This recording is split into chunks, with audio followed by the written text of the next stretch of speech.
श्री गजानन महाराज विजय ग्रंथ अध्याय 8 प्रारंभ। श्री गणेशाय नमः। हे वसुदेव देवकी नंदना, हे गोप गोपी मनरंजना, हे दुष्ट दानव मर्जना, श्री हरी पाव माते। तुझ्या प्राप्तीचे साधन, कर्मादिकांचे अनुष्ठान, पराभक्तीचे सेवन करण्या हे अपात्र मी। तुझी ज्ञानदात्री शास्त्रे सारी, गिरवाण भाषे भीतरी, त्यांचे सांग करू हरी, सेवण ते कवण्या रीती। गिरवाणाचा नसे गंध, त्यातून माझी मती मंद, कमलातील मकरंद, बेडुकाला मिळतो कसा। अन्नदाने तुझी प्राप्ती, जरी करून घेऊ श्रीपती, तरी धनाचा अभाव निश्चिती, दारिद्र्य पदरी बांधले त्वाम। जरी करू मी तीर्थयात्रा, तरी सामर्थ्य नाही गात्रा, तशातही अंधत्व आता आले आहे दृष्टीते। ऐसा सर्व बाजूंनी मी हीन दीन चक्रपाणी, दारिद्र्याचे मणीच्या मणी, जाती जिरोन मनोरथ। हे व्यावहारिक दृष्ट्या खरे जरी, परी तुझी कृपा झाल्यावरी, स्वानंदाच्या सागरी पोहत राहे अहोरात्र। तुझ्या कृपेचे महिमान, आगळे आहे सर्वाहून, घनाच्या पाण्या लागून, दाम देण्याची गरज नसे। मेघांनी आणल्या मनात, तळी विहिरी भरतात, निव्वळ खडकास फुटतात, पाठ पाण्याचे पांडुरंगा। ऐशा त्या तव कृपेचा, दासगणू हा भुकेला साचा, घास एखादा तरी त्याचा, घाल माझ्या मुखात, ते नेहमी तृप्त होईन, अवघ्या सुखाते पावेन, अमृताचा लाभ ताकन, रोग सारे दूर होती।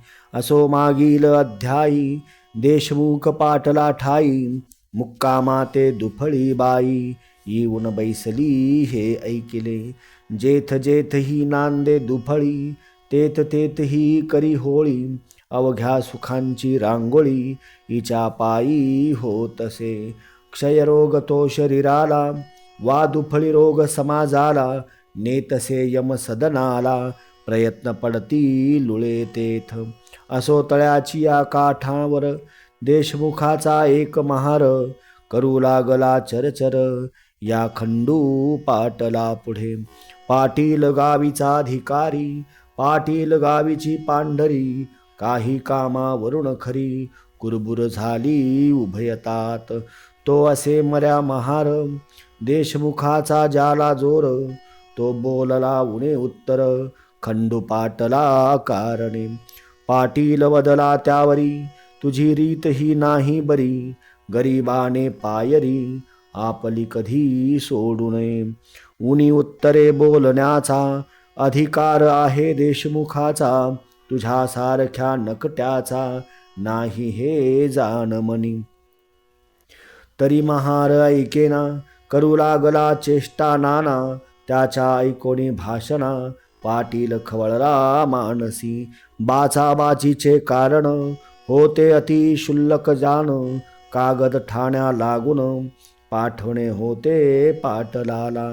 तो टप्पा न्यावयासी, सांगितले होते महारासी, की तू असाच जा अकोल्यासी, तहशिलीत टप्पा द्याया। ते ऐकोनी वदला महार, मीन हा टप्पा नेणार, देशमुखाच्या आश्रितावर, तुमचा डोळा हमेशा। काही असो आज दिनी, मी टप्पा न जाय घेऊनी, तुझ्या हुकमा लागुनी, बोंबा शिमग्याचा समजतो मी।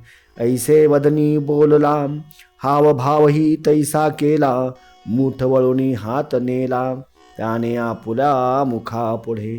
ती त्याची पाहून कृती, खंडू पाटील कोपला चित्ती, भरीव वेळूची काठी होती पाटलाच्या हातात।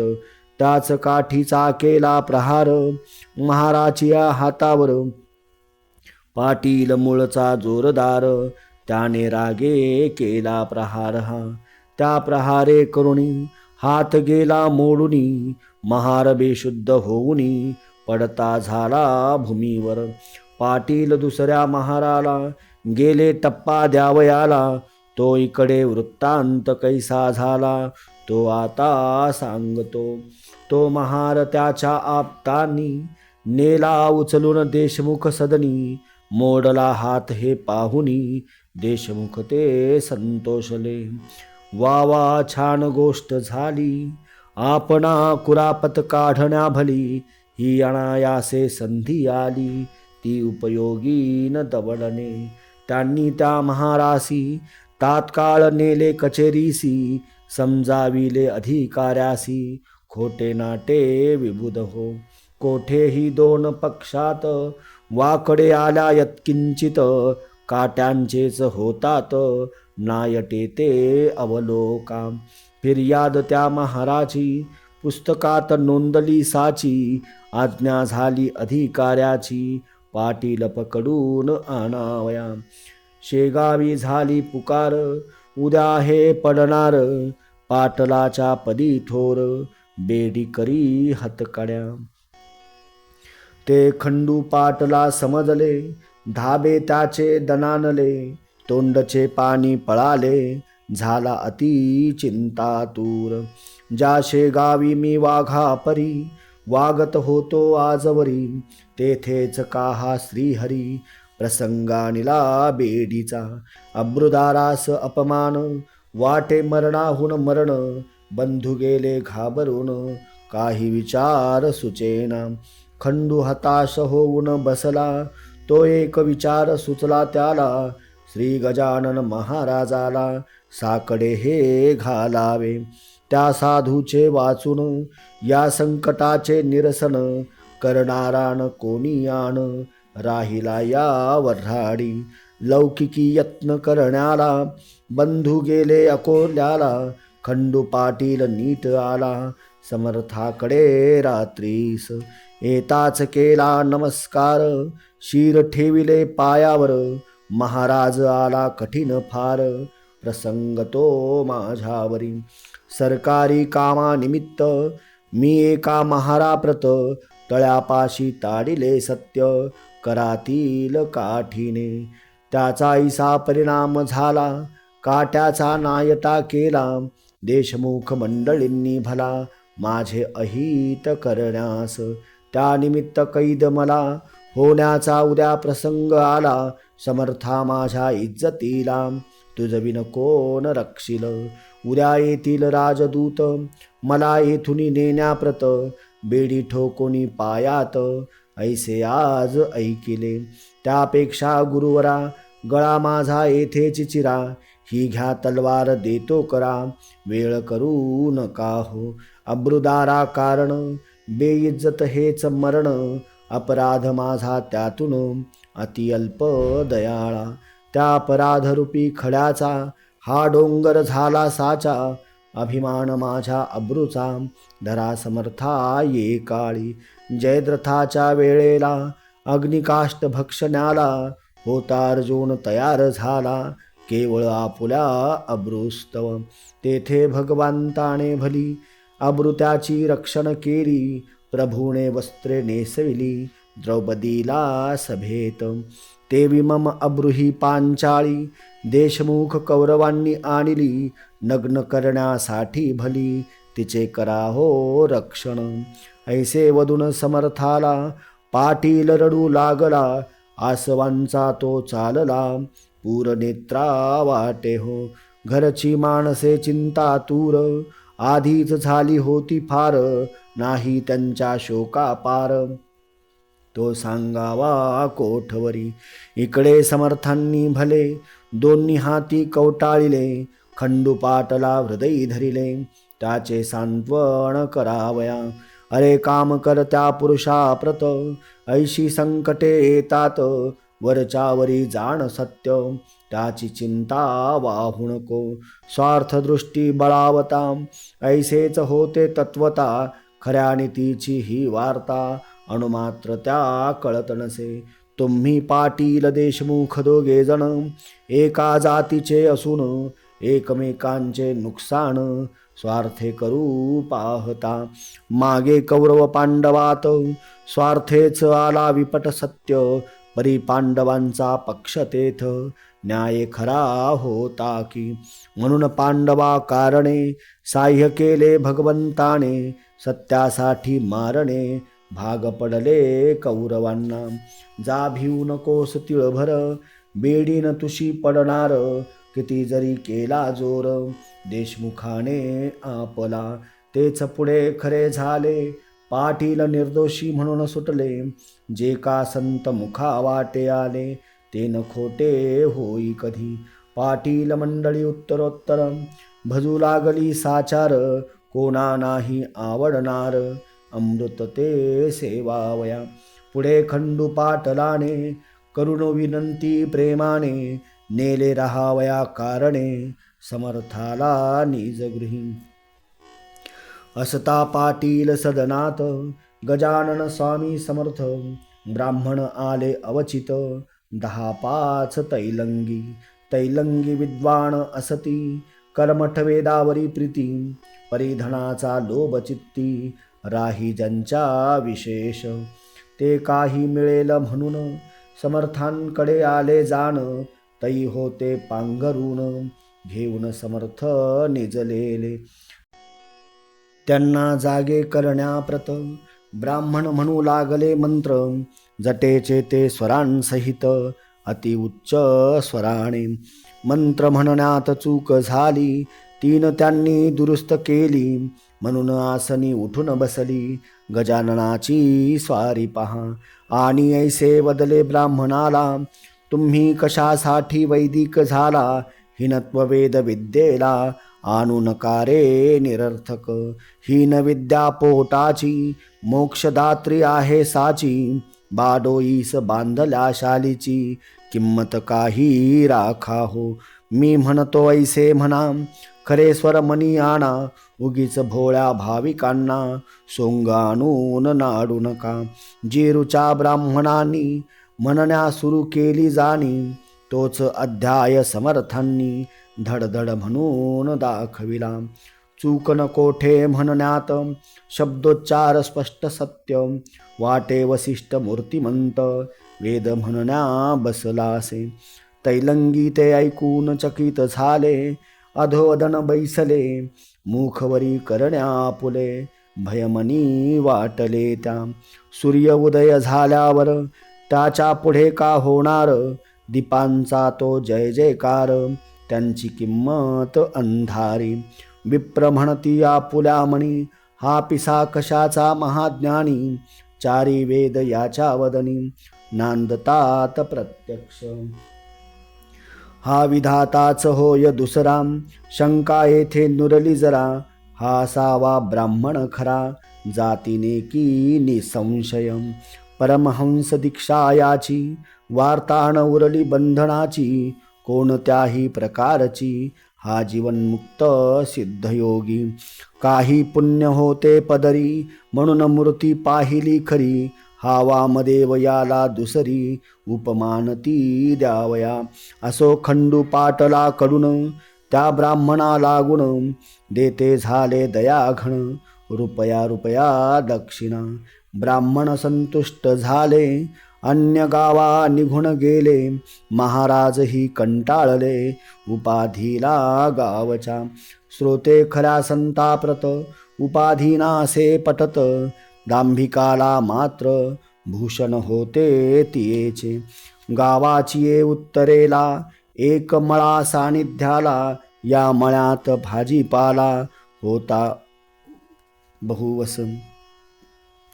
एक शिवाचे मंदिर तेथे होते साचार, लिंबतरूंची थंडगार छाया होती ते ठाई.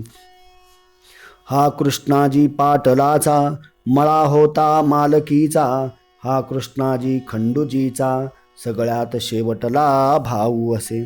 त्या मळ्यात महाराज आले, शिवालया सन्निध बसले, एका ओट्यावरी भले निंबतरूच्या छायेत. समर्थ म्हणाले कृष्णाजीसी, मी आलो तुझ्या मळ्यासी, काही दिवस राहावयासी. या श्रीशंकरा सन्निधम. हा भोलानाथ कर्पूर गौर नीलकंठ पार्वतीवर, हा राजराजेश्वर आहे अवघ्या देवांचा. तो तुझ्या मळ्यात रमला म्हणून मीही विचार केला, येथे येण्याचा तो भला दे सावली करुण. ते वाक्य ऐकिले 6 पत्रे आणविले, ओट्यावरी छप्पर केले कृष्णाजीने तात्काळ. समर्थांनी वास केला म्हणून मळा क्षेत्र झाला, राजा जाय जयास्थला तीच होते राजधानी. महाराजांचे बरोबर होता पाटील भास्कर, सेवा करण्या निरंतर दुसरा तुकाराम कोकाट्या. खाण्यापिण्याची तरतूद सारी निजांगे कृष्णाजी पाटील करी, समर्थ ते जेवल्यावरी तो प्रसाद घेत असे. असो गजानन असता मळ्यात गोष्ट घडली अद्भुत, येते झाले फिरत फिरत 10-20 गोसावी ते ठाया. समर्थांचा बोलबाला त्यांनी आधीच होता ऐकिला, म्हणून त्यांनी तळ दिला येऊन या मळ्यामध्ये. गोसावी म्हणती पाटलासी, आम्ही आहो तीर्थवासी, जातो रामेश्वरासी भागीरथीला घेऊन. गंगोत्री जमुनोत्री केदार हिंगलाज गिरनार डाकोर, ऐशी क्षेत्रे अपार पाहिली पायी फिरूनी.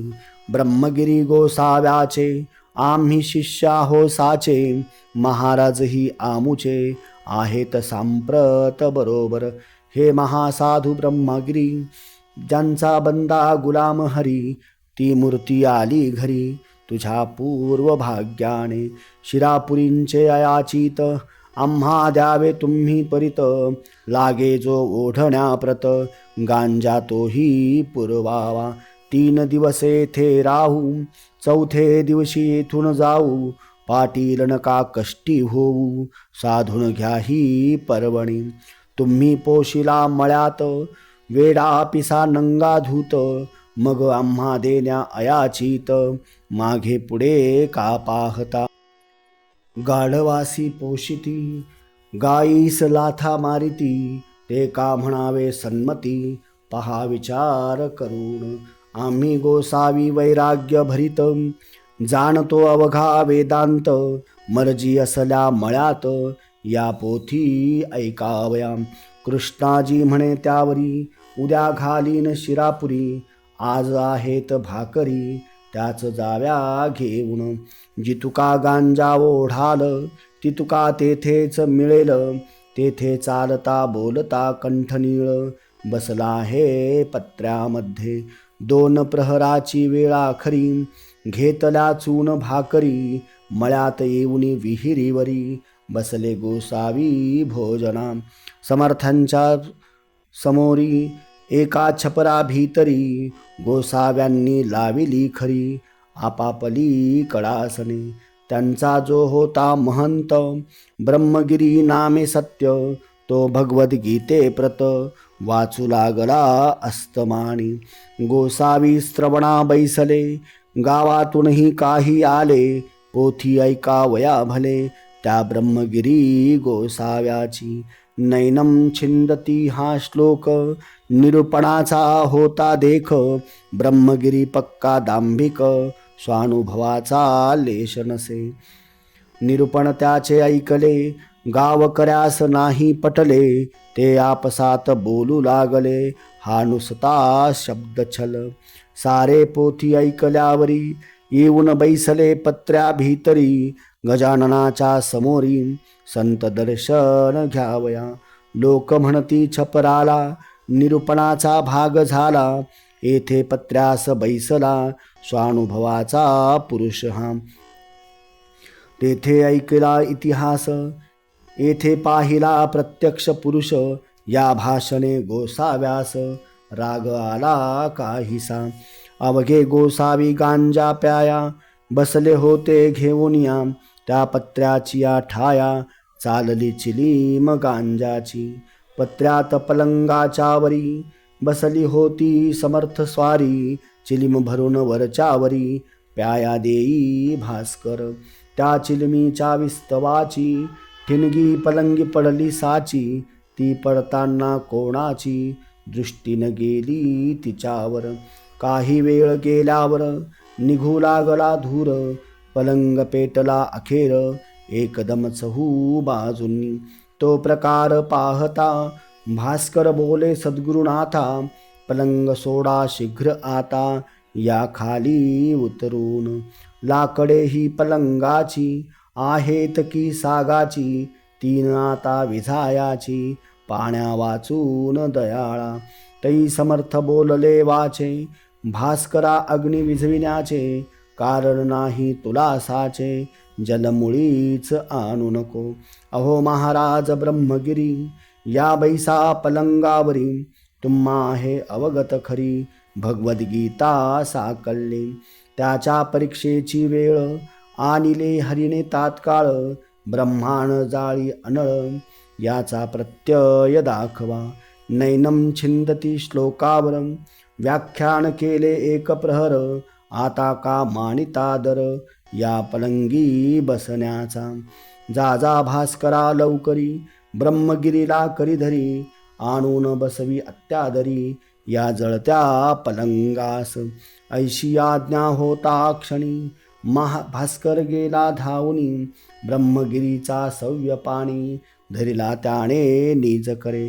भास्कराचे शरीर धिप्पाड सशक्त पिळदार, तो गोसावी त्याच्या समोर शोभू लागला घुंगुरडे. पलंग पेटला चौफेर, ज्वाळा निघू लागल्या थोर, परी महाराज आसनी स्थिर, हलले मुळीन इतकेही. श्री प्रल्हाद कयाधुसूत उभा केला अग्नीत, हे लिहिले पुराणात श्री व्यासांनी भागवती. त्या लिहिल्या गोष्टीचे प्रत्यंतर दाविले साचे, मळा माझी कृष्णाजीचे श्री गजानन साधूंनी. ब्रह्मगिरी म्हणे भास्करासी, मला नन्या पलंगापाशी, महाराजांच्या अधिकाराशी मी नाही जाणितले. तेन माणी भास्कर ओढीत आणिला फरफर, उभा केला समोर आपल्या सद्गुरु रायांच्या.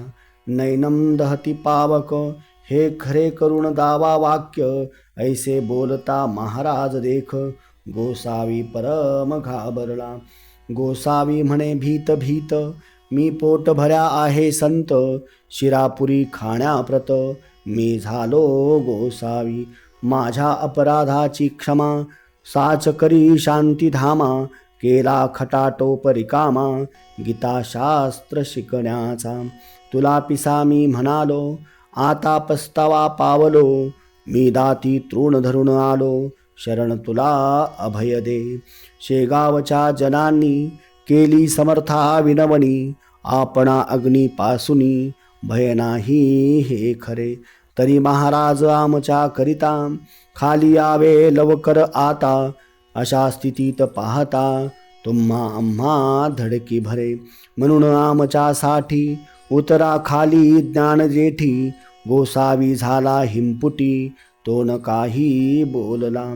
लोकविनंतीस द्याया मान, खाली उतरले गजानन, तो पलंग पडला कोसळून एक पळहीन लागले त्या. अवघाच होता जळला, जो भाग शेष उरला तो लोकांनी विझविला, साक्ष दावण्या इतरांसी. ब्रह्मगिरी पायी लागला, निर्भिमान अवघा झाला, स्पर्श होता गंगा जला, मलकोठुनी राहितेथ. मग मध्यरात्रीच्या समयाला ब्रह्मगिरीस बोध केला, आजपासून चेष्टेला तू या सोडून देई रे. ज्यांनी राख लावावी त्यांनी उपाधी दूर ठेवावी, अनुभवावी न सांगावी गोष्ट कोणा निरर्थक. नुसते शब्द पांडित्य माजले जगी अतोनात, तेनेच आहे झाला घात आपुल्या या संस्कृतीचा. गोसावी मच्छिंद्र जालंधर, गोरख गहिनी साचार, ज्ञानेश्वरांचा अधिकार किती म्हणून सांगावा. स्वानुभवाचे झाले यती श्री शंकराचार्य निश्चिती, प्रपंची राहून ब्रह्मस्थिती अनुभवली एकनाथांनी. स्वामी समर्थ ब्रह्मचारी हेही ब्रह्म साक्षात्कारी होऊन गेले भूमीवरी यांची चरित्रे आणि मना. उगीच खाया शिरापुरी भटकू नको भूमीवरी सारण तया माझारी तुलेही गवसनार. ऐसा बोध ऐकिला ब्रह्मगिरी विरक्त झाला प्रातकाळीच उठून गेला कोणान भेटता शिष्यांस. ही गोष्ट दुसऱ्या दिवशी कळली अवघ्या गावासी जो तो आला पहावयासी मळ्यात जळलेल्या पलंगाते. हा दासगणो विरचित श्री गजानन विजय नामे ग्रंथ तारो भाविका भवात भीत हेची इच्छी दासगणू. शुभम भवतु. श्री हरिहरार्पणमस्तु. इति श्री गजानन विजय ग्रंथस्य अष्टमोऽध्याय समाप्त. गण गण गणात बोते.